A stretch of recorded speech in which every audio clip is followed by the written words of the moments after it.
들판을 온통 초록빛으로 물들여 놓으신 농업인 여러분들의 노고에 감사를 드립니다. 희망의 나라로라는 가곡이 있습니다. 배를 저어가자 험한 바다 물결 건너 저편 언덕에 산천 경계 좋고 바람 시원한 곳 희망의 나라로. 4번의 4박자 아주 경쾌한 리듬입니다. 힘차게 경쾌한 삶을 사시기 바랍니다. 안녕하십니까, 백성현입니다. 오늘은 백성현의 희망편지 2021년 7월 14번째가 됩니다. 학창시절 추억을 소환합니다 라는 내용입니다. 젊어서는 추억을 만들면서 살고 나이가 들어서는 그 추억을 더듬으면서 산다고 합니다.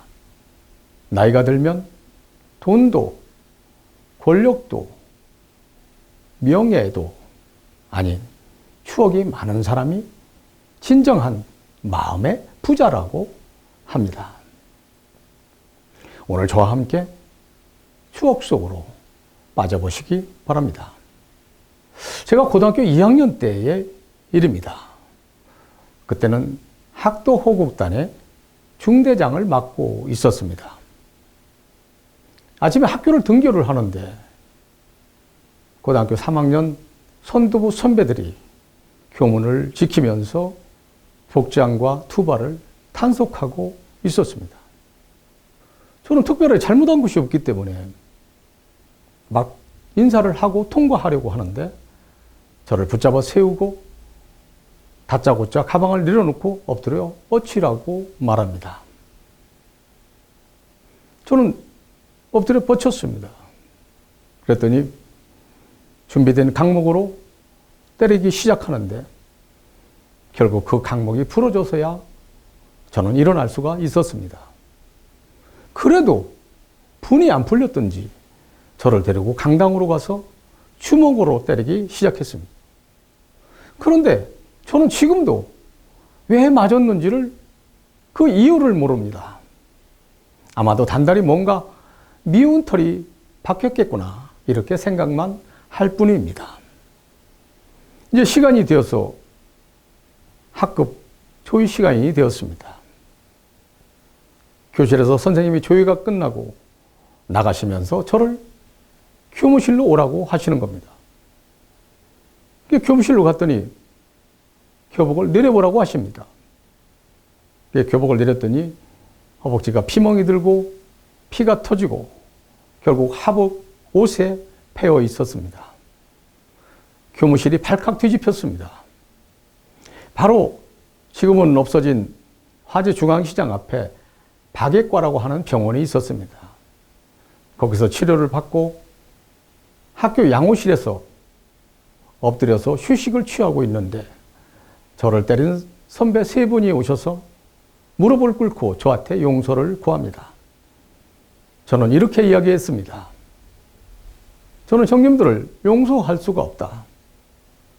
나는 지금 왜 맞았는지를 모른다. 더 이상 보고 싶지 않으니 나가달라. 이렇게 말했습니다. 그러자 곧이어서 교감 선생님과 학생과장님께서 들어오셨습니다. 들어오셔서 학생이 하자는 대로 하겠으니 어떻게 했으면 좋겠느냐 이렇게 말씀을 하십니다. 그래서 저는 선생님, 제가 잘못해서 맞았습니다. 이 형님들 졸업하고 상급학교 진학도 해야 되고 취직도 해야 될 텐데 여기서 잘못 뛰면 안 되지 않습니까? 제가 잘못했으니 형님들을 용서해 주시기 바랍니다. 이렇게 말씀을 드렸습니다.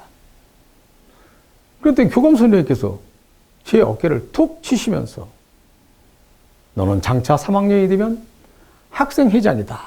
이런 말씀을 하셨습니다. 이제 시간이 흘러서 일과가 끝났습니다. 집으로 돌아가서 아무 일이 없었던 것처럼 잠도 잘 자고 아침에 교복을 갈아입느라고 옷을 벗어놓았습니다. 근데 어머니께서 피가 묻은 교복을 보시면서 집안이 또 발칵 뒤집혔습니다. 아버님께서 옷을 주섬주섬 입으시면서 학교에 따라가시겠다고 하십니다. 그래서 저는 아버님, 제가 잘못해서 맞았고 이미 다 용서를 했는데 아버지께서 학교에 가서 시끄러우시면 저는 학교를 다닐 수가 없습니다. 저 학교 안 가겠습니다. 이렇게 버텼습니다.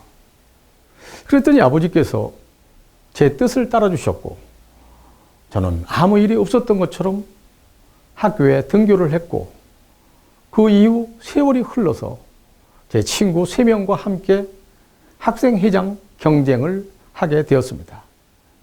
물론 제가 학생회장이 되었습니다.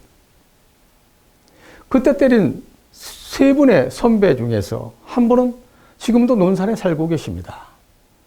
저와 자주 연락도 하고 또 저를 적극 지지해주고 계십니다.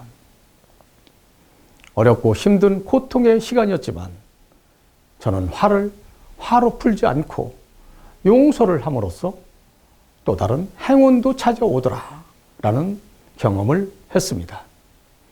그러나 어떤 경우라도 폭력이 용납되거나 폭력이 있어서는 안 됩니다. 그것은 바로 비인간적 행위이기 때문에 그렇습니다. 절대로 폭력은 안 됩니다. 감사합니다.